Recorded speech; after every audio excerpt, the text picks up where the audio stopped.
So you know I'd like that, right? Warren Foegele, Quinton Byfield,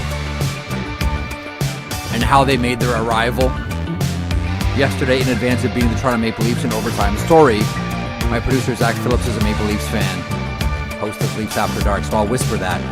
Beat the Maple Leafs in overtime last night.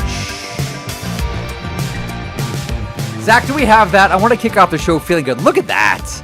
And I know other players have done it. I know they do it in other sports, certainly. But hockey is new. Now that they don't have a dress code and they can wear whatever they want, and most of them still choose to wear suits, you can get stuff like that. So Quinton Byfield, actually, Zach and I talked about YSC. That's York Simcoe Express. That's where he played his minor hockey. Stateside, that's called youth hockey. Number 55 for YSC, who skated and looked like and played like Eric Lindros when he was in minor hockey, and that is the jersey number 3, Warren Foegele, St. Andrews College, which is a very distinguished college. It's kind of like the way that, like, Zach, do you think this is an accurate way of describing it? I've run this by Dave Manning a couple of times. He runs the hockey program there at St. Andrews. I said, how should I describe St. Andrews College for someone who's not aware? And there are a lot of players that have gone through there. Robert Thomas went through there, of the St. Louis Blues, one of the bigger stars that they've produced. Alex Newhook is another one. You could just keep rattling them all the way down. Like, there's a lot of players that have gone through St. Andrews College. And I kind of look at it this way. Let me know how you feel about this one, because Manning was like, yeah, that's cool. I like that. It's Canada's Shattuck St. Mary's. Nice. I was going to say Shattuck North. Shattuck North? Okay, so it's kind of like that. It's a real, I don't want to say it's a secret because more people know about it now, but it's in a place called Aurora, Ontario, which, Zach Phillips, you're very well aware of. Yeah, I know. Yeah, they're proud of you too, Zach. They're proud to call you one of your pumping out stars. Cranking out stars. Look at Aurora go. Zach Phillips. Yeah, it's a tremendous college that cranks out elite level players that find their way to NCAA and elsewhere. Anyhow, we talked about Byfield yesterday, and we talked about YSC, and I was really happy to see Warren Foegele and Quinton Byfield arriving at the rink in their minor hockey gear. Anyhow, a couple of things from last night that I just want to sort of get to, and man, that would have been such a great feeling for Byfield yesterday, scoring in Toronto, overtime winner, friends and family, all of it. That was one of those nights that we like to describe as you're playing for free, because you're going back home and you have to buy so many tickets for everybody. Like, contrary to some popular belief, every hockey player doesn't get like 50 tickets to every game that they just like disperse. They'll get a pair of tickets to the game. And what they'll do is, when they're in their home market, what they'll do is, they'll try to get tickets from all the guys that aren't using them. Toronto's tough because there's so many from the area with friends and family coming down. So you end up having to buy a bunch of tickets, and you get them whichever way you can, which pretty much offsets, for some players, not all players, it can offset significantly how much you make that day. So that day is referred to playing free. And I'm guessing Quinton Byfield, although not technically playing free, may have felt like he was playing for free last night, but he filled his boots with it and got the O2 winner last night, Zach.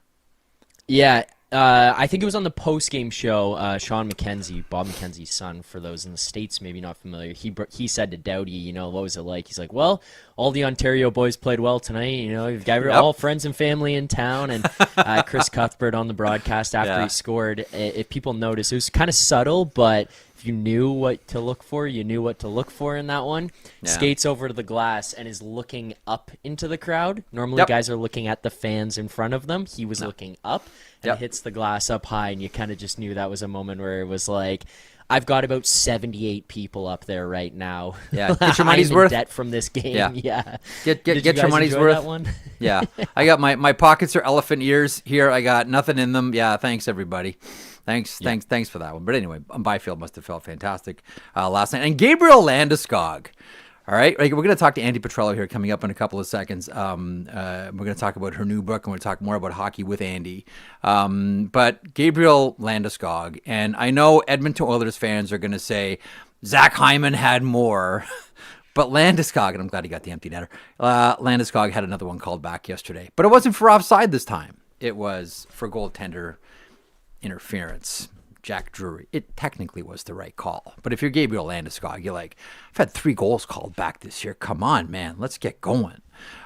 Speaking of let's get going on the show today. Thanks so much for joining me. Always a pleasure to have you aboard. Coming up on the program, this is, after all, The Blueprint. And The Blueprint is powered by our friends at FanDuel. Download the app today and play your game on FanDuel. Coming up on today's broadcast, we'll talk about a lot about what we saw last night and maybe a preview of the weekend. Andi Petrillo is going to stop by from Prime Amazon Hockey and CBC Sports. We'll talk about hockey and her new book, Just Call Me Andi, which I finished last night, and it is excellent. Although I want to open up with a story about Andi's wedding, which I've told the story so many times with so many people, and it's one of my favorite things in the world. And I hope that Andi remembers our conversation about it before she got married. Dave Pagnotta, DFO Insider, is going to stop by from the fourth period. We'll talk about, amongst other things, trade talk. This will revolve around the St. Louis Blues, the Calgary Flames, the Toronto Maple Leafs, and as we approach the 20-game mark for the Buffalo Sabres, maybe just the Swords here. In the meantime, before we get to Andi, one thing we do want to mention, this segment of the show is a presentation of Prime Monday Night Hockey. And this is appropriate. Prime Monday Night Hockey streams all national regular season Monday night NHL games on Prime Video in Canada and is available free to Prime members in Canada. Stream Prime Monday Night Hockey exclusively on Prime Video and experience thrilling goals and dramatic plays from the NHL. Monday nights are hockey nights. Don't miss a moment of the action. Monday, November 17th, Columbus is hosting Montreal to take on Demidov, Hudson, and the Habs. Check out the link in our description for the Monday Night Hockey schedule on Prime Video, or go to primevideo.com/NHL. Also, on Prime Video, Faceoff, Inside the NHL Season 2. Subscribe with a 30-day free trial to Prime Video and watch Monday Night Hockey and the new season of Faceoff. Download the app or go to primevideo.com. With that, we'll bring her aboard. You watch her, you listen to her, and now you can read her. A new offering that I finished last night is Just Call Me Andi, sports stories from a trailblazer, someone I'm proud to call a colleague and a friend. She is Andi Petrillo. She joins me now. First of all, how did I do the read for Prime? Was that okay? I didn't make it too sing-songy? Did I put my breaths in the proper place? Did I put the accent on the right syllables? Andi, you're a vet, and I feel like I need an air check. That was a good promo. You've encouraged me to watch. How about that? So all right, I got you hooked. Well, you got me hooked. You kind of have to. I mean, there's a kind of a contract that your agent worked out. Kind of there. You're kind of there already. Andi, before we get to the book and before we get to hockey, and first of all, thanks so much for stopping by. It's great to see your smiling face again. One of my favorite wedding stories to tell is yours. Oh dear. Do you remember what you said to me? So it was in Kleinburg. Okay. Yes. For those home of the Binder Twine Festival at the It's called the Doctor's House. The Doctor's House. The Doctor's House. Yeah, in Kleinburg. Fantastic spot. Love it. So, you came up to me right before we went into the chapel, and you said something along the lines of, I'm paraphrasing you, "I work in TV. Watch this. Set your watch." And I'm like, all right, you know where I'm going with this. And I'm like, yes. Okay. So I'm in there, and sure enough, by the time everything's out and you've come out of the chapel, you come over to me and you go, "How long?" And I said, "It's like 22 or 23 minutes." And she's like, "That's a TV show. That's a TV show. Yeah. 22 minutes." I've told people that was deliberate and that was planned. Have I been lying to them, or did you try to do a 22-minute, like a half-hour TV show? No, it's funny because, so first of all, yes, because of TV and producing, that needed to be succinct. I'm like, we show up at the church at this time. We didn't have a rehearsal dinner. We had a pre-production meeting. Like that's essentially what we had before the wedding to make sure everything was going to be on time. But I've also been scarred, Jeff, man, like growing up in an Italian household and like Italian weddings. Like sometimes you go to church and then the priest wants to wax poetic. Lovely. Sometimes they're wonderful. But next thing you know, you're like, was that an hour and a half? And they have so many readings. And then you go to the hall and like everyone wants to give a speech. I'm like, no, This is the script. Follow the script. And we're going to move along. And this is going to be a great show/party. So yeah, no, things were timed out. I came away from it looking around saying, okay, so who's a guest and who's the floor director? Who's actually doing like this is the coolest. And then we just got right to the booze and the food and the fun. And it was a great time. And we had the ice luge, if you recall. I recall, yeah. It was listen, the whole thing was fantastic. I want to get to the book. I finished it last night. It's fantastic. There is one thing in here that I do want to bring up, but I want to get it out of the way right away. So last night, Quinton Byfield and Warren Foegele come into the Scotiabank yesterday, and Byfield's wearing his old YSE 55 and St. Andrews College jersey is on Warren Foegele, and it got me thinking about Aurora and then Newmarket, and this is one of the places where you cut your teeth. There's the picture of the guys. Like, that looks like, how great is that? They look great, right? So in your book, there's a section where you're talking about doing games in the OJHL.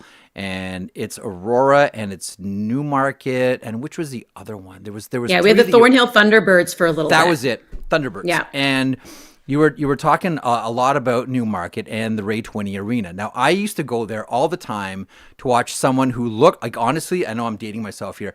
It was a 4th overall draft pick of the Oilers. He looked just like Mario, to the point where he wore all of Mario's gear, like the Coho stick, the Coho gloves. His name was Jason Bonsignor. He was a 4th overall draft pick, and was when Newmarket had an OHL team. And in there, I thought it was so interesting that you put in there your conversation with Kelly McDavid. So Connor McDavid's mom, who told you that Connor used to watch all of those games and your presentation of them. Yeah. You know what? I take credit for his career, but yeah, go on. I think Brian, his father, may have a thing or two to say about that as well. But it got me thinking too, like, yeah, I would not be surprised. Again, I am not reporting this. I'm not saying that this has been a conversation. This is just, I've wondered about, now with the Hyman family and Zach Hyman owning the Brantford Bulldogs of the OHL, would it surprise you if somewhere down the road, Connor McDavid bought a team and moved it to Newmarket in the OHL, or got an expansion team in Newmarket? I mean, the history of players buying junior hockey teams is long, and they're always guys who look, and it represents a time in their life where hockey is just pure and fun and not business. But I've always wondered about McDavid, because that Newmarket area has been, and now they have an OJ team there now, but I've always wondered about McDavid buying a team, getting involved in OHL hockey and placing one back in Newmarket. What do you think? You want to give that an eyebrow raise or not? Why not, though? I mean, obviously that would ultimately be up to him. And in the beginning, it would probably just be a financial venture, because I don't know how much time he'd be able to invest in it. But I mean, even his teammate, Leon Draisaitl, while not hockey, he has another passion, which is soccer. And last year he invested. He's an owner in a new league called, I think it's called Iconic, and it's an indoor soccer league in Germany. So the opportunity, I mean, and listen, he knows more people than you and I know. So if he wants to do it, he could do it like yesterday if he wanted to. But why not? And I think that's always special. I mean, you and I obviously have this connection to Newmarket. He clearly, born and raised in Newmarket. I just think that would be pretty incredible for anybody there, where somebody who grew up there, played hockey there, is clearly exceptional in the NHL, and then invests kind of like, in the grassroots level of it all. I mean, the story writes itself. I love it. I would love the idea of it. It's just, matter if he wants to do it. Just pull some money off the tree, buy a junior hockey team. Where is it? It's like the crumpled up, $100 bill. It's like, oh, this is it here. Lift up the cushions, oh yeah, here's a couple of mil just lying around. What was that scene? I think it was the Eddie Murphy Arsenio Hall, Coming to America, where he gets upset at Arsenio Hall and he takes a wad of cash out of his wallet to discipline him. And he goes, why are you taking my my chump change, essentially, right? And I'm like, oh my goodness, money. A wad of hundreds. And he's like, why are you taking that?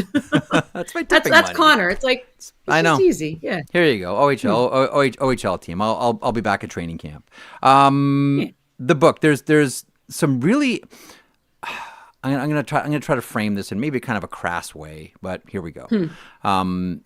And by the way, I love how you talk about Brenda Irving in this book. I think that Brenda Irving is one of the best and most generous broadcasters I've ever had a chance to work with. In 2008 in Beijing, she saved me at both trampoline and gymnastics.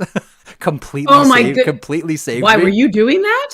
I was ushered into it because they needed someone in the mix zone, and they're like, "Marek, you're free, go." And I'm like, "Brenda, what do I do?" And she had like the stack of books. I'm like, so Brenda like prepped me in like 10 minutes, and you'd swear that I knew like everything in the history of gymnastics. I love in that. 2008, and like I am forever indebted to Brenda Irving. But you talk about the pioneers a lot, the pioneers in women's media as it relates to sports. And do you know the Jenny Kellner story? I do not. So Jenny Kellner covered the NFL, and she wasn't. I don't think she was the first, but this one has always stuck with me. Cover your ears, gentle souls. This is about to get salty. Oh, dear. So she's doing a New York Jets game, and one of the guys whose identity has always been hidden, unfortunately, approaches Jenny for an interview afterwards and removes his towel and says, "What do you think?" And Jenny, without missing a beat, says, "It looks like a penis, only smaller." I've heard this story. Interview now. It's Jenny I Kellner. didn't connect the name. It's like one of the great lines of all time. Yes. But like that's what it was like in the 70s and the 80s as female reporters entered the dressing room and the locker room. Give us a snapshot of what it is like today. And I don't know if you had any experiences as crass as Jenny had, but I mean, I'm sure you have some scars from some situations, battling through this industry as a woman. Yeah, I never had anyone drop a towel in front of me. Thank goodness. But I mean, like there's been like little cheeky things here and there, especially when you're on the road, because the dressing rooms really are that tiny, right? So when guys are out in the shower, sometimes somebody would like run by, but like every single media member saw them. And, maybe if they were trying to make me blush, they ended up kind of exposing themselves to everybody else. So I've never been singled out in that way. I've had instances more where like I would walk into a room, especially in smaller hockey markets. Like I still remember the first time I walked into the Nashville Predators room, it just went quiet. Like I just remember everybody turning around and it was like an alien just walked into the room. Because oftentimes, especially on the road and especially in American markets, like I was the only woman. And at that time too, like I didn't exactly blend into the wall. Like I had long hair, it was bleach blonde, and I always had a red coat on. So I didn't exactly hide. Wasn't a wallflower by any means. So when I walked in, you knew I did. And I got a lot of that. Yeah. And it was more of like, and I do share this in the book, oftentimes being on the road and in road rinks, I would always get singled out by the arena staff. They'd always think I was the one who was lost. I was the one who was trying to sneak in. Right. So they would always ask for my credentials. And it's one thing if they were asking for everybody's credentials, but they weren't. Like they would let the guys walk right on through because the assumption is that they're supposed to be there. They know where they're going. So I would get stopped a lot. Where are you lost, miss? Can I help you, miss? Where are your credentials, miss? Right. So I just get kind of, a lot of that garbage. That's for sure. Do you have like Leon Draisaitl has always been one of my go-tos. Like, do you have like people? Bo Horvat was that way in Vancouver. Do you have like a go-to where you're like, okay, I'm covering this team. I am definitely talking to this person, just because they're a tremendous interview. Like everybody. Has my goodness. I mean, do I have somebody in particular? I'm trying to think right now. I mean, last year I really started to like Max Pacioretty because he would give some really great answers when it came to the Leafs. I got to say, Johnny T's pretty good. He'll give you stuff, especially like post game. And, he's really good that way. Even Stolars will yap forever. I like the vets. I find the veterans, like when I go to Patty Kane or when I've spoken to like Erik Karlsson or just guys who have been around, I find they listen to the question and they'll give thoughtful answers. Some of these guys right now, and I don't know, I think they get media training, but because they're far more protected, sometimes the ability to express themselves doesn't come as naturally. So you really get the cliche answers. I mean, the cliche answers have always been there, no doubt. But I felt like the guys who have just been around a long time, Drew Doughty, Love talking to him. They just open up and they just give honest answers. And the guys now are just a little bit more guarded and reserved. And it's a cliche answer. And I'm like, just like, come on, man. I know you got personality, right? But hang on. Pause for 1 second. Think back to because I do this too, because I'm always like, there's a couple of different agencies where every year I'll do like a talk for the kids, like here's what to expect with media, here's how to do a walk-off interview, here's how to do like a long-form interview, here's some tricks and some tips for how to do this, so you're not walking into this blind. But like something happens the first time you're in front of a camera, and holy smokes, Andi Petrillo is holding a microphone in front of my face, and all of a sudden you can have all the plans to be the coolest hockey player in the world, but then when the towel goes around your neck and you hear the count from the control room, it all changes. Like I can imagine, like I understand, like when you're Drew Doughty and you've done it a million times, it's pretty easy to be cool. But part of me is always in the back of my mind, like they must be terrified at this moment. Dude, I interviewed Ben Kindle a couple times. And at first I spoke to him, well, no cameras around, because I really wanted to chat with him about his family, right? Both of his parents played for the national team soccer. Yeah. His sister right now plays for the U17, I think it is, or, plays for Canada as well, was just representing them at the World Cup. And so we were just chatting, and he was lovely and he was engaging, and we were having this great conversation. And then he ends up picking up a couple goals in that game against the Leafs. So I'm like, boom, need him as my second intermission interview, right? Yeah. So he comes off the ice, and he's kind of breathing heavy because he's playing hockey. And then he kind of sees that he was chosen for the interview. And I think he started to hyperventilate a little bit. So he's like, can I take a moment? And I said, sure, sit down, catch your breath, right? Like intermission is only so long, but I'm like, catch your breath. And he was so nervous, and and then I even had him again on Coast to Coast on Thursday night, and he just kind of like gave very straightforward answers. And then the second we were done, he's joking with us. I'm like, aw, right? Like obviously it's the red light syndrome, I guess. You see the red light go off and you get a little nervous. Sure, of course, it takes time with anything. I remember one of my first assignments at Hockey Night in Canada. This would have been 2008. I was doing a Montreal-San Jose game, and Ryan Clough was on the Sharks. And I talked to him after the morning skate, and Clough's a great interview. He's tremendous. And so we were talking afterwards. He's like, I really want to get one of those towels. I'm like, dude, you're a great talker. You just have to do something in the game, right? You have to, and that way I can request, well, this is why he wants to talk to Ryan Clough. And so, of course, Clough's like, okay, I gotta do something.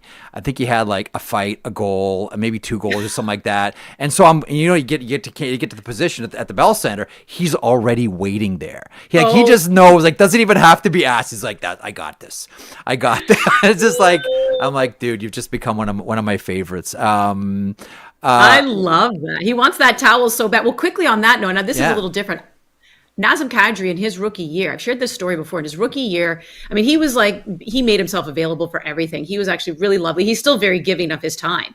And the way that the ACC or Scotiabank Arena, now whoopsie, went back in time there. The way the Scotiabank Arena is constructed is, so we used to do sit down interviews in the wives' room in the morning, and you could access that through this like back door of the room. And then there's the normal entrance into the dressing room that the media goes through.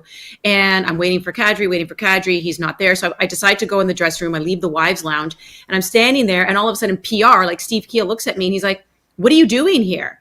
I don't even know if it was Steve Keogh at the time. Maybe it was still Pat Park. And he's like, what are you doing here? And I said, well, what are you talking about? He's like, Naz left. Like, he left like 5 minutes ago. He's in the room. And I said, oh my goodness. So I go sprinting. My camera guy had also gone to the bathroom.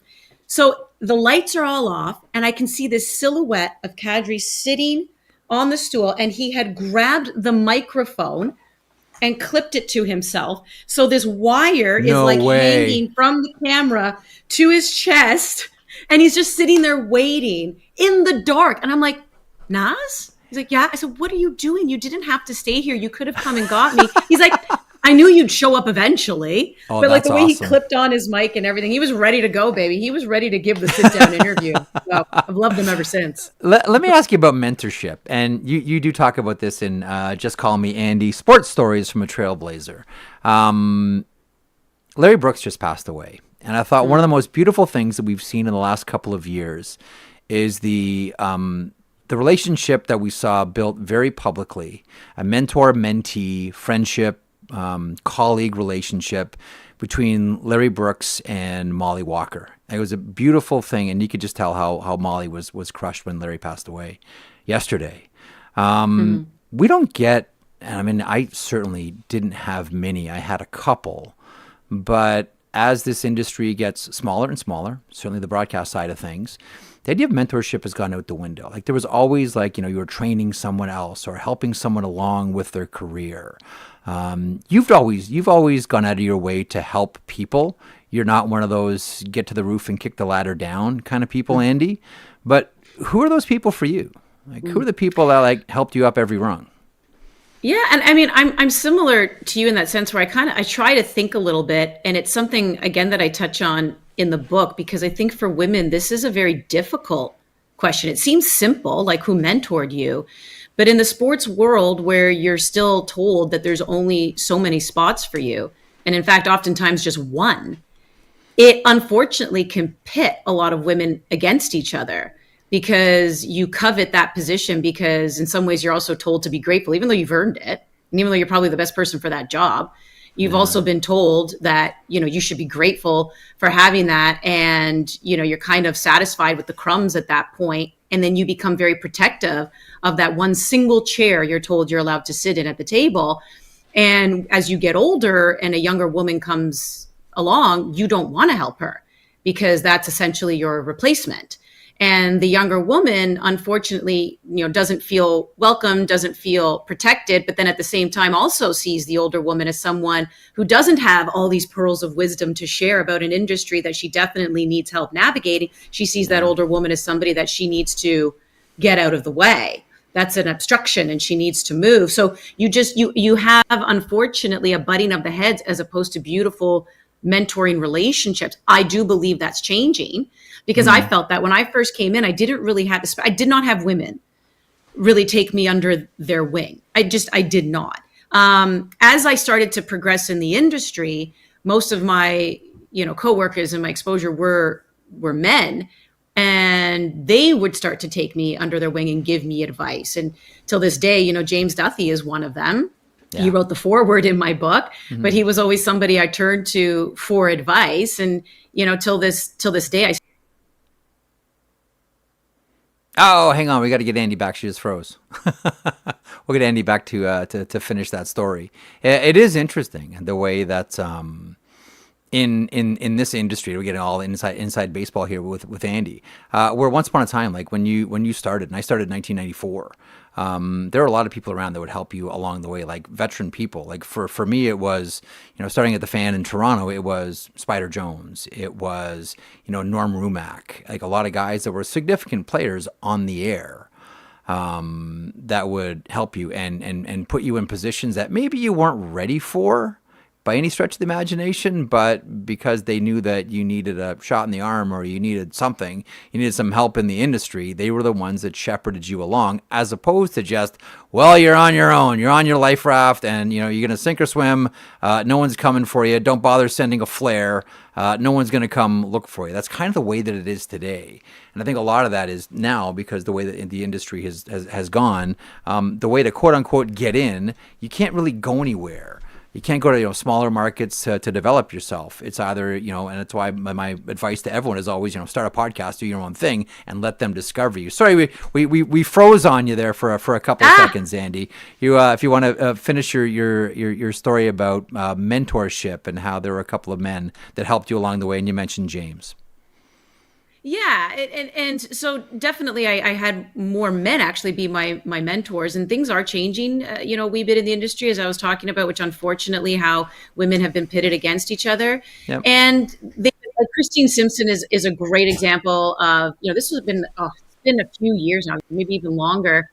She first reached out to a lot of women in the industry for International Women's Day, and annually on that day, she always hosts like a dinner, like we all get together and we cheers each other.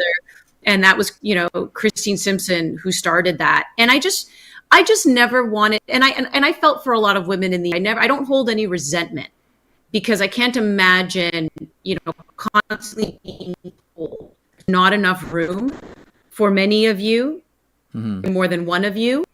So I don't hold any resentment, but I also want to make sure like that either. So I try to make sure that I'm available to young women, and it gets it gets noticed, but it's also sad that it gets noticed. And I'll give you an example. This was literally just last weekend. Okay. I was in Ottawa, the Canadian Premier League championship final. And we have a young girl who's working with us over at One Soccer, Mackenzie Barwell. I absolutely adore her. This is somebody who has a very high ceiling, and I cannot wait to see what she does in this industry. And we at the awards night, we're chatting away, and at the after party, glued at the hip, just any questions she has for me, I answer them. And the next day I run into a woman who works for the CPL in the elevator at the hotel. And she said, I just want you to know that we all noticed you and Mackenzie, and how you just give your time to her, take her under your wing, to her, and how amazing it is to see that, because we didn't have that either when we were coming into this industry. So it was lovely that it's being acknowledged, but it was also sad that it's like, that stands out. Like, that stands out. A woman helping another woman in this industry, that stands out. Other than, I don't know really what, other than that's awful. And I don't really, as a man in this industry, I don't know what to say to that. Like, all I can do is stand on the sidelines and support. The one thing that I do think, there's one very specific date, as I was reading your book yesterday, there's one very specific date that I think doesn't get enough attention in the history of hockey media. And it's the All-Star Game 1975. The All-Star Game of 1975 at the Montreal Forum. Robin Herman and Marcel St. Cyr became the two first women to enter an NHL dressing room. I think Robin interviewed Guy Lafleur. I'm not sure what Marcel did. But that was a day when the gender barrier was officially broken in Montreal at the All-Star Game in 1975. I've always thought that should be a day that should be more recognized, at least by a lot of people. But as I'm reading this outstanding book the last couple of days, that's one of the things that comes to my mind. Andi, where do we get and how do we get? We all know why we should get, but where do we get? Anywhere that you get books. You can order them on Amazon. You could go to Chapters Indigo. There are some audiobook versions out there as well for those who like to listen while they are commuting. Did you do it? To and from work or to and from school. I did it. Okay, hang on a second. How weird does it feel to try to sound like yourself? First of all, I didn't realize you have to speak slowly. Yeah. Because they're like, think about it. When you read a book in your head, sometimes you'll go over the same line. So you have to, so that was me, who talks a mile a minute. I had to speak slowly. And then there's a part in the book, if you recall, I share a story about going to Harvard with Dom Moore, shooting a feature, and how cops. Okay, so I tried to do a Boston accent. I could write out the accent. Now I actually had to do it. So there's me attempting a Boston accent in there, which is kind of funny. Yeah, I may have butchered that. I am so sorry to everyone from Boston. But yeah, it was a pretty cool experience to be able to read it. And it just kind of reinforced. I'm really happy that I did write it. And I'm really happy to my literary agent. I do want to give my literary agent a shout out, Brian Wood, because he's the one who convinced me to do this. And, you get to a point in your life where you try to figure out how to give back. And I guess one of the ways to give back is to write this book. So I hope a lot of young women, feel seen by this and kind of get some answers on how to navigate this industry. But I also feel like a lot of men, to your point, Jeff, you've been amazing. You've been absolutely amazing. I adore you because it's so key. How do you help? Well, you help by just not making gender a thing, right? Like, again, as another thing that I point out in my book, when we hired another woman, when I was over at Leafs TV, two guys that I work with were like, ooh, they hired another woman. Are you scared? And I'm like, why? Like, when you guys hire another man, do I turn to you and go, oh, Jeff, now your job's threatened because they hired another dude? So it's just things like that where it's like, man, just don't be stupid. Yeah. That's all. Don't be stupid. Don't say stupid things. It's the great line from Afterlife. Good people help people. The end. That's it. Yeah. Good people help people. The end. You're great. This is excellent. I really enjoyed reading this the last couple of days. Just Call Me Andi. Sports Stories from a Trailblazer. My guest has been Andi Petrillo. Continued success, and let's do this again, Andi. Yes, for sure. I'll see you soon. See, Andy. The wonderful Andi Petrillo encourage you to give this one a read specifically, but not exclusively. Like, you don't have to be like a young woman or a mature woman to read and appreciate this. There's some great stories in here, and some of them are quite funny. And a lot of it is really eye-opening too. And it's always good to have reminders of what people have gone through in their career, especially in an industry like ours here that on a consistent basis, more so for women than men, will always give you an excuse to quit. Always. All right. Thanks, Andi Petrillo, for stopping by. Someone who's been waiting very patiently as I talk to Andy is Dave Pagnotta, insider here at Daily Faceoff and the Fourth Period. He joins me now. Dave, really quickly, there was just talking to Andi Petrillo about mentors and people that helped you along the way, and yep. It's not as profound as it used to be. Like when I started, it sort of started to dwindle, and the industry really started to get smaller and smaller. But are there people for you, Dave, that helped shepherd you along in your career? Before we get into all the trade talk, like who helped you, Dave? The floor is yours. Yeah. There were a lot of individuals that kind of helped me along, especially when I first started. Some notables that stick out to me. Mike Zeisberger loves eyes. Yeah, he was no pun intended, a big assist for me. Yeah, big guy. But like from day one, just I was a kid when I started, and he kind of was always willing to talk and listen and have a conversation and whatnot. And then as the career kind of, moved along and I got a little more into the inside stuff, Bob McKenzie was big with respect to assisting me in that respect, the Bob father. And then a number of others that have helped, sure. Along the way, and Elliot and Darren and a bunch of guys. But, I think everybody kind of needs somebody, even if it's in passing, even if it's very casual, to kind of, just give you a little nudge, give you a little assist and help you out when they can. That's awesome. Always good to recognize those. But I just think it's important coming off the interview with Andy, just to get your thoughts on who helped you along the way. And you didn't mention Nick Alberga, who, just for the record, has done nothing for your career. Is that what you're going on the record as saying here, Dave? I'm not saying that. I'm not saying that. I will neither confirm nor deny. Right. Nick has assisted in a variety of different ways, and I've assisted him too sometimes. Very good. Yes. Every Friday have 2 Saturdays. I get it. Every Friday have 2 Saturdays. That's right. Okay, listen. A couple of teams that really aren't having 2 Saturdays and not enjoying themselves these days.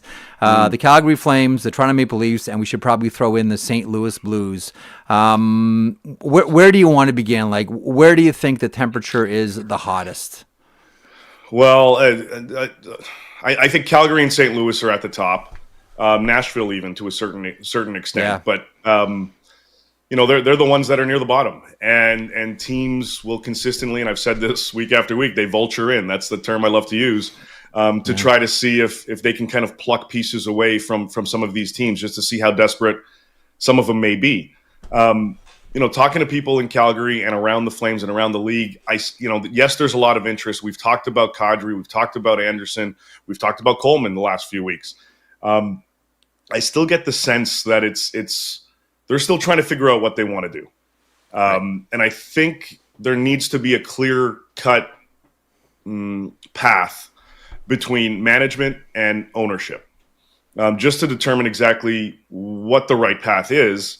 And when, if they do go in the direction of a rebuild/retool, when does that begin?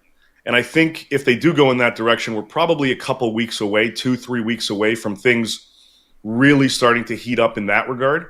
Mm-hmm. Because, there is significant interest in a number of their players. And that's going to continue. Like right now, it's the gauge process. It's the feeling out who might be available, who might you consider, what could be the price tags tied to some of these assets.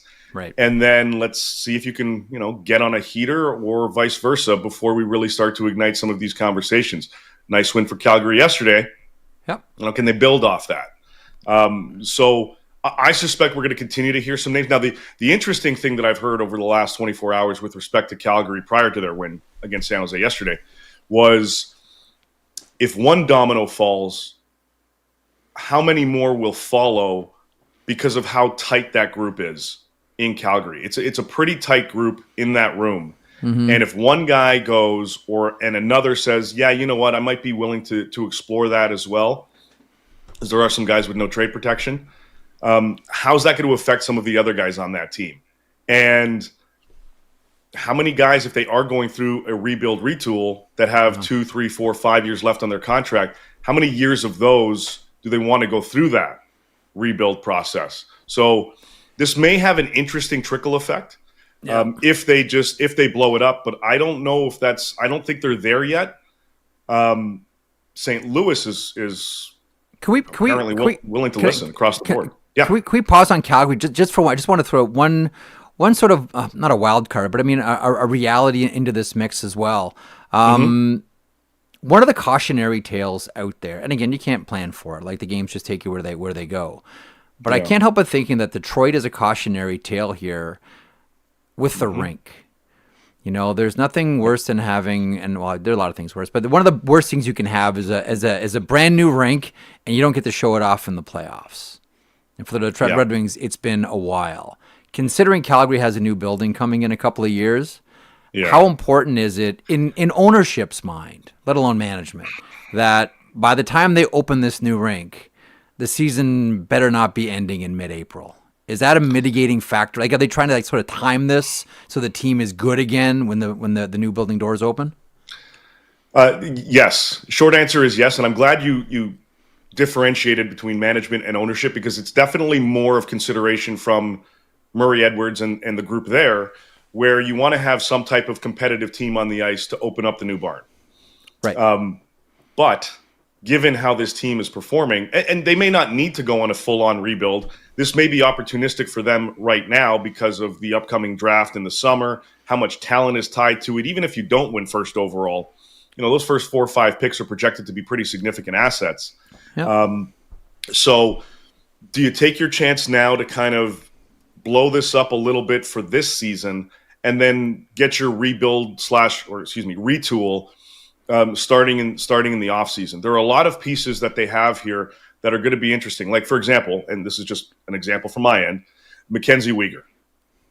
Continuously very underrated, very good talent, has a full no trade or no move, one of the two. No indication from my understanding that he would even consider it right now. But I'm curious. Andersson goes, maybe Coleman goes, maybe Kadri goes. Where does that then put his mind with respect to having, I think he's signed through 2031. Does he want to go through the next 2-3 years of that before they get competitive again? Or would he consider his options? And again, this is just an example. But I would imagine if that caliber player becomes available, you're getting a pretty good return, a pretty significant return for that kind of piece. Yep. So there are a lot of different factors and variables that come into play with respect to, you know, Calgary's decision making with respect, again, to when they're going to do something in terms of selling off pieces. But without question, the new arena is a factor in all of this. Look, Mikael Backlund signed a 2-year extension because he wanted to be part of the club and wanted to be there when they introduced the new building. They want to be competitive, obviously. Yeah. But sometimes you have to just look at what you've got and look at the cards that you've been dealt and go, I'm going to have to fold this round. St. Louis. I've been wondering when we start to hear more about Braden Schenn. Now, St. Louis, first of all, the St. Louis issues, there's a couple of major ones. The goalies are hard to hit, and the defensemen are having a hard time defending. That is a recipe for absolute disaster. Now, Pavel Buchnevich, even by his own admission, has been awful. He's had a really bad start to his season. He was, asked about his season. He said, maybe a couple of penalty kills I've been good on, but other than that, I've been awful. Jordan Kyrou sat down. At what point do we start to hear some St. Louis names wiggle out? Well, according to teams, Doug Armstrong and Alex Steen are just waiting. They're having conversations. They're waiting to see what opportunities pop up and what the best opportunities are going to be. Braden Schenn absolutely is an attractive piece for a lot of contenders. Justin Falk is an attractive piece for other teams looking to shore up that back end. Both players have 15-team no-trade lists and some term. It's not like these are going to be rental properties. These are going to be pieces that can help you now and next year. Kyrou, Buchnevich, et cetera. Like some of these guys have no trade. Now, the interesting thing about Kyrou, he was brought up last season. He was brought up in the summer. He was brought up around the draft, summer being around the draft. And then his no trade kicked in. That hasn't really stopped those discussions. I don't think they've gotten to the point where they've gotten to him and said, look, we're getting some calls here. We just want to know what options may be available to us. Would you consider supplying a list? I don't know if that's happened. I don't get the sense yet. I still think that's a little premature. But talking to some people around the league, they're at least willing to entertain inquiries about it.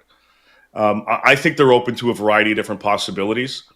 When they pull the trigger, anybody's guess at this point, but they are active, and there are teams that are looking, going, look, I think this guy would be a hell of a lot better on our team and help us out. One of the reasons Braden Schenn didn't want to leave last year, because they were in the thick of things in the playoffs. He's the captain. He didn't want to abandon his team. Yep. They made the playoffs. Mission accomplished. Totally different scenario now. Let me quickly, before we get to the Toronto Maple Leafs here, I want to throw something in about Nashville. So they're in Sweden for the Global Series against the Penguins. I was telling the story on Sakaris and Price. I'm old enough to recall. I think it was 2008, so not that old. When Tampa was playing the Rangers in Prague. And Shane O'Brien played the first game and was scratched the second game. And by the time he landed in Tampa, he was a Vancouver Canuck, and there was a plane waiting for him. So I do wonder if, after these two games, when the Nashville Predators make their way back to Nashville, if when they land, there's a plane waiting to take someone somewhere. And I want to throw, just for anyone watching and listening to this one, there's another wrinkle in all the discussion about Steven Stamkos and Vancouver, or Montreal, or wherever Steven Stamkos could be attractive or find a home here. And I'll go back to the Ryan Ellis example. Ryan Ellis never had a no trade, and he ended up going from Nashville to the Philadelphia Flyers, from a no tax state to Pennsylvania, which obviously has state tax. And so he took a pay cut. And that happens. It happens all the time. Different states have different levels of taxation. For someone like Steven Stamkos, if you're asking him to waive a no trade to go from a no tax state to a place that does have a state tax, essentially what you're asking him to do is go somewhere and get paid less. Yep. That exchange, what you're asking for is, give me something, not just in exchange for nothing, but give me something in exchange for nothing and you making less money. How much of a complicating factor do you think that is in any type of Steven Stamkos discussion? It's a great point. The finances are a big factor in all this. Nashville, if they do move Steven Stamkos, they're going to have to eat. So he's going to lose a little bit on the exchange from a tax perspective. And he'll be paid still partially out of Nashville if that's the case. So it's not going to be a full blow. But that is certainly a factor. Now, how much Nashville is willing to retain on a deal is another mitigating factor in all of this. I don't think they're going to go full pop in terms of 50%, but if they do, the return's better. If they do, exactly. they get a bigger return. That's the other factor. But I don't know if they want to go to that level. Now, maybe it's less, maybe it's 3, maybe it's 2. Is Steven Stamkos much more appealing at $5 million or $5.5 versus 8? I would imagine so.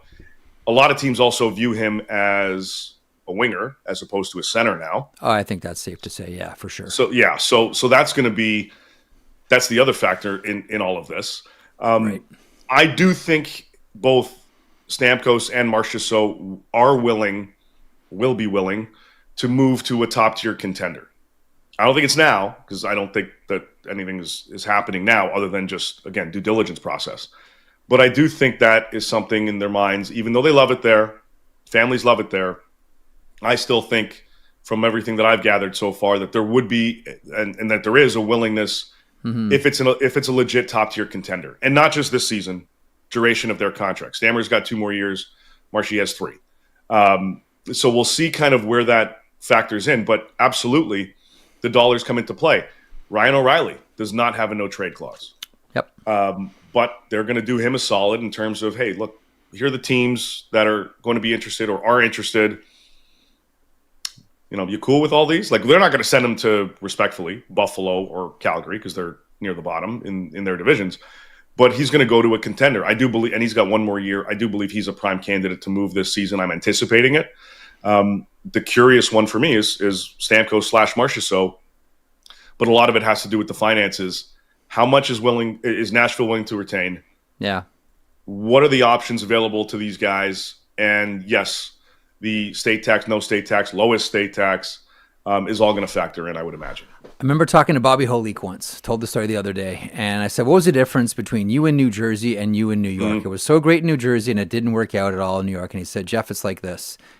If Bobby Holik is your third-line center, we're going to win the Stanley Cup. If Bobby Holik is your first-line center, we're not going to win the Stanley Cup. And that's why we won the Stanley Cup in New Jersey. And just as a quick aside, by the way, when he drank the champagne from the Stanley Cup, that was the first time in his life he had tasted alcohol. That was his first sip of alcohol in his entire life. Was out of the Stanley Cup. Anyhow, I said, how was he? He goes, I didn't like it. He's not a drinker.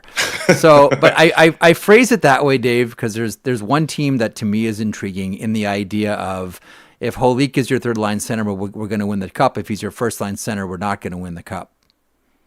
New Jersey Devils. Mm-hmm. And this is a team, and we've talked about this a couple of weeks ago, I think, that they're looking.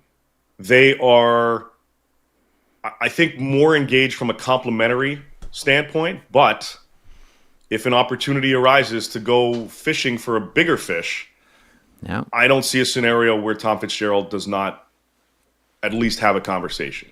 I think he's going to be, and I've mentioned this before, Utah, Carolina, Ottawa, the Habs to an extent, the Ducks to an extent. I think last week we talked about it. I throw New Jersey in that mix, at least from the exploratory side of things. If there's a big fish, I think they're going to be in there in some capacity. This is a really good team, and I think they feel, rightfully so probably, that the opportunity to pounce is now. So can you get a complimentary piece? Probably. Do you want to swing or aim a little higher? I don't think that's out of the realm of possibility at all. Now, to what extent? I mentioned it earlier this week with respect to, like, Dougie Hamilton's name has been out there. It was out there in the summer. He's got $9 million. He's got a 10-team list. I don't know if they go to that extreme, and I think those conversations are going to pop up every now and again with some teams looking. I don't know if they go move out 9, bring in 9 in terms of AAV or cap hit. Right. But I do think they're going to consider all of their possibilities with respect to insulating this roster even further to bring them to championship pedigree. Makes sense. Quickly, because I mentioned a second ago, anything, you got like a hot 60 on the Maple Leafs? Where are they at? What a reaction. Hang on. Zach, there's the promo. It's a little rough there. I was at that game yesterday. Oh, man. It's a tough one. If it wasn't 2-0 for them right out of the gate, it would have been a complete blowout. They're struggling. They're hurting. They can't figure it out. Craig Berube said this morning, he's like, we're going to climb over this wall. We just got to get there. And okay, that's great, but you got to get there. And now they're depleted. Matthews is out. Stolar's out. They got a lot of injuries. The short of it is they've been looking. They've been looking for a puck mover on the back end. That seems to be amplified a little bit more. I know all the Rasmus Andersson stuff came out in the last 24, 48 hours. Yep. If anything, I think they just poked again. But this was something they explored before, and it hasn't really gotten there. And a top 6 guy. They've been looking for that since the summer. But those are the two areas. The issue with them is they don't have – with Kampf off the books, I think they're at 2.3, 2.4, 2.5, something in that world of cap space right now. They need more if they're going to make an impact type of move, which is why Domi and Carlo's name are out there, and they've been floating around and whatnot. They're going to have to get a little bit creative. If you're adding to the back end in terms of puck movers and you're looking to move a body out in a fully healthy top 6, it's either going to be Benoit or Carlo. And in order to make the money work, Carlos seems to be that potential casualty from that side of things. And he's got another year left on his contract. So Right. it does open up possibilities. But the Leafs are looking. Obviously, they'd love to find the answer internally. But with injuries right now, you look at this lineup, you're going, ooh, that's that's not top tier. Yeah, no, that's that keeps you up at night as a general manager for sure. Dave, you're great. Thanks as always for stopping by. Have a great weekend, and we'll touch base in 7 days. Beauty. Can't wait. See you. There he is. Dave Pagnotta from the Fourth Period Daily Faceoff insider around these parts. By the way, Zach, Dave just mentioned Dougie Hamilton there a second ago. You know what I love about Dougie Hamilton? More so what I love about Dougie Hamilton's parents. Okay. They called the kids Dougie and Freddie, not Doug and Fred. Yeah. Dougie Hamilton that's like a nickname. Like they're both athletes, right? Like his mom and dad are both athletes. It was Dougie and Freddie Hamilton. Yeah. This is what everyone's going to call you anyways. We're going to get ahead of it. We're just going to get you. You're going to be an NHLer. Here's the deal. We're just going to, your nickname is going to be your name. What's your name? Dougie. Oh, you mean Doug? No. Dougie. You know that. Here's my birth certificate. Well, I know you don't watch football, but like there's the theory that like some names just make quarterbacks more likely to be football players because they're the name associated. You know, like Baker Mayfield, like it works. That's a football quarterback. Yeah. Eli Manning, Peyton Manning, they work. That's names. But if they were like Joe Smith, is like, he's good, doesn't jump off the page. It's like, well, yeah, his name's Baker Mayfield. That's why he stands out. They're like Doug Hamilton. You know what? Okay, I'll give you a boring sports name for one of the greats of all time. Okay. Larry Joe Bird. The most boring name. Larry Joe Bird. I guess. Well, still, Larry Bird has got a ring to, like, it's got a. It does. Maybe it it's does. just It because does. of who he is. Maybe he built into that. It does kind of flow. A couple things here before we get to Hungry for Hockey History. Anything jump out at you from Andy? I thought there were a couple of like little flavor pucks in there, maybe that you'd like. Well, I mean, first of all, the guys in the intermissions I thought was funny, and then Kadri sitting there waiting. So good. Always just being ready for a quote is pretty funny. Talking about the guys who are nervous, it's one thing we always make fun of where you see players, and it's, well, you've dealt with it. I just watched it, but you experience it firsthand. Oh, puck's in deep, puck's all in our net, answers are in that room. Yeah, great bunch of guys, man for man. We're better than any team in this Somebody league. say something. And now you get guys who will give you a little bit of a quote, and I think some of that does come with maturity, which is funny. But also just like the mentorship of things. Mm-hmm. I know we make fun of him, but Alberta, now you as well, helps me a lot. But Alberg has helped you a ton? To this point, yeah, just kind of, even something like dealing with the ups and downs of a season and handling how you kind of report on things and, go about doing shows and stuff like that and getting guests and working through that. It's like having those people in your corner where it's like, hey, maybe I don't know stuff.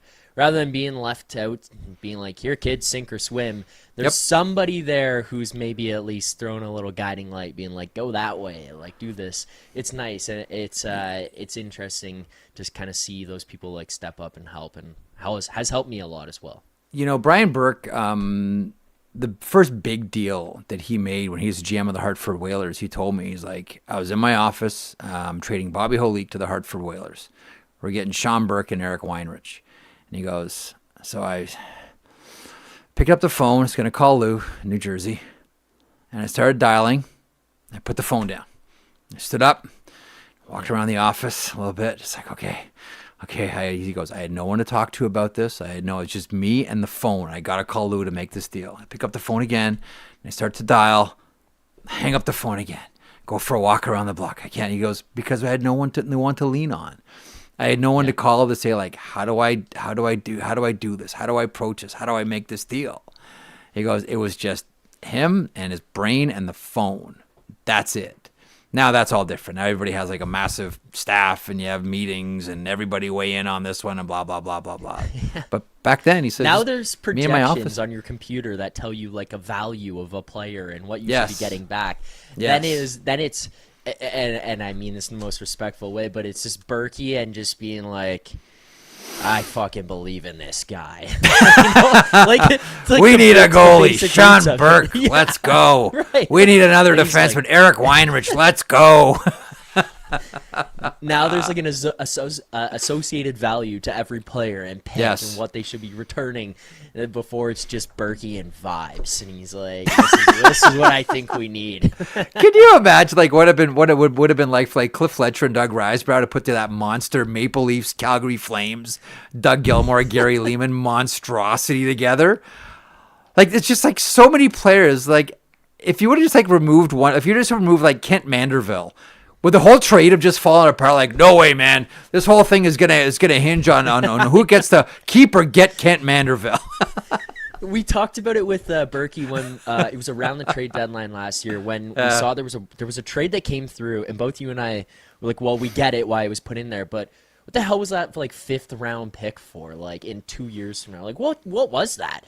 And then we talked to Berkey and he's like, you just throw it in there. Like I'm paraphrasing, and he said it better than I am, but it basically was like, oh, you're just throwing it in there, like to throw it in there. I remember you're just putting it in. I remember Mike Keenan telling me. I remember asking about the Denny Savard deal. Denny Savard, Chris Chelios, and there was a 2nd round pick that Montreal sent to Chicago. I hope I have this right. That Montreal sent to Chicago. And they did the deal, and then Serge called him back and said, "I know we've already registered the deal, but my owner says we need to get one of these picks back." And Mike's like, "We've already registered the deal, like we can't go back." And Serge's like, "Oh, my owner's gonna kill me." And he goes, "Okay, tell you what, we're gonna do another deal. We'll do a separate deal, and I'm gonna throw in a 2nd round pick." And that'll tell your owner like that's gonna keep him happy for this one. It'll be for another deal. But just so your owner is happy, there's going to be a 2nd round pick that you get in a subsequent deal. Now, here's where it gets interesting. Both guys got fired before they could finish that deal. So I've always said the Chicago Blackhawks still owe Montreal Canadiens a 2nd round pick that never got sent to the Habs. Gone through. Kyle Davidson, call Kent now. Say you owe me. Chicago owes. Chicago or Kent rather should call up the Chicago Blackhawks. Kyle Davidson, hey, you guys still owe us a 2nd round pick. Let's go make with the 2nd. Come on now. This goes back to the Chelios Savard deal. Imagine the scrutiny that takes place nowadays if you see something like that like slide through. Like let's say that a scenario takes place now. They don't go to the registry and try to change it, or like it's gone through whatever, and then it's like Chicago trades somebody who's maybe, like a depth piece to Montreal who's worth a depth piece. Yeah. Oh, and a 2nd round pick. Like, what? And the outrage. The outrage. Where the frick did that come from? Oh, that's the Chelios deal. Chelios, the guy that's on the panel? Yeah. That trade's still in play for that pick? Yeah. Chelios, the guy who climbed out of the tanning bed this morning? That guy, yeah. The guy that just had the garbage bag on the bike in the sauna? That guy? Chelios, the victim of the greatest YouTube video of all time. Oh, man. Chelios, so good. You old fuck. Oh, man. That is so good. Just savage. All right, on that one, let's wrap up and let everyone get their weekend going here. Hungry for Hockey History is a presentation of Uber Eats. Uber Eats is enabling fans to maximize their fandom all season long with exclusive game day deals on the app. From game day eats to paper plates and napkins if you're hosting, to all the ingredients you need to make your favorite game day dip. It's true. Before, during, and after the game, Uber Eats is assisting every hockey fan's experience all season long. Ooh, that bag of food looks tasty. Oh, and pucks too. See, hockey. Watch hockey games, eat food, right? Look at that. Watch hockey games and eat food. I never would have thought of that. What a great idea. Watch hockey, eat food. That's a good tagline. Watch hockey, eat food. I got to remember that one. Trademark that one, Zach. What do you got today for Hungry for Hockey History? Yeah, we got a few different ones here today. I feel like we've had a significant goalie theme over the last little while, but for today, we're going to go back to 1971. Jerry Cheevers begins an NHL record 32-game unbeaten streak. Goes 24-0 with 8 ties. Yeah. Ties. Notice ties. Not neckties. Ties. It's ties. Mm-hmm. Ties. With an 11 Why'd you see? against Los Angeles. Hang on. Did you see Brody Brazil put the video out yesterday? Yes, I did. I retweeted Brody. it from the sheet account. Yes. That's good. I put together some clips this weekend and try to include that in it. Beautiful. Oh, also, I know we're abusing people's time, but just a note. Yesterday after the show, just for fun, I put in into ChatGPT to prompt like what was talked about with Drew Remenda yesterday, and it spat back out neckties. I just transcribed the Drew part and said what was discussed in this segment, and it said Sharks celebrating yada yada yada neckties, and I went got him. Did it also say that we talked about ice hockey? No. Did it say we talked about the slot area? Did we talk about a good goal? Okay, we got more to get to. I was really tempted by the way. I was this close to doing it. I'm like, I don't need the bullshit last night. I was really tempted to say after review, Gabe Landeskog was after review. I can't remember how the tweet was going to go. Something along the lines of the play was ruled bad goal. When Gabe Landeskog had his goal called back yesterday on the goaltender interference. So somebody brought this up, and I agree with them. The thing, I think it might have been J-Rock actually. The thing is, there can be a bad goal. Like the Maple Leafs right now are giving up a lot of bad goals. Again, that is a value judgment on that goal. 100% there can be a bad goal and there can be a good goal, but not in the context of did the goal go in or not. It is either a goal or it is not a goal. It could also be a beautiful goal. It could be an ugly goal. Okay. It could be a splendid goal. Right, you're saying the first you're putting a value. Yeah, you're putting no goal. That's it. It's either goal or it's not a goal. Then you're just flowering it up. Okay. It's English is a stupid language. We speak the dumbest language. There's like so many empty calorie words and terms that we all seem to be fine with. But having said that, I know like a little bit of French and I know like no other languages, so I'm talking out of my ass. I really don't know if other languages are as dumb as ours. But I digress. Fair. Hey, Brett Hull's on here too. Yeah, 1998, Brett Hull reached 1,000 NHL points with 2 goals and an assist in a 3-1 win over Boston. And then in 2001, Patrick Waugh becomes the first goalie in NHL history to earn 200 victories with 2 different teams, Montreal and Colorado, obviously, in a 1-0 win over Minnesota. What if, again, the great what if, and he was traded, 4 days later to the Colorado Avalanche. What if Mario Tremblay, again, sliding door moment, what if Mario Tremblay had pulled Patrick Waugh after like the 3rd goal? Did the Avalanche win those cups? No. They don't. Or what would have happened if, because the first deal, again, this was Keenan telling me this, the first deal that was offered was a 1-for-1. Was Patrick Waugh for Eddie Belfour, Chicago. Does Colorado ever win those cups? Huh. Something for you to think about this weekend. Yeah. Habs didn't recover from that trade, and the Colorado Avalanche went on to win 2 Stanley Cups. Wrap up the show with this, as we always do. I'm curious to see what you come up with on this one. By the way, you had Byfield last night, didn't you? Yeah, I did. I bet all those things separately on my own. Oh, yeah? Corey Perry just missed the net in the 2nd period. He almost had a tying goal in the 3rd period, and I was sitting there shaking my fist, but I did have Byfield, so that was nice.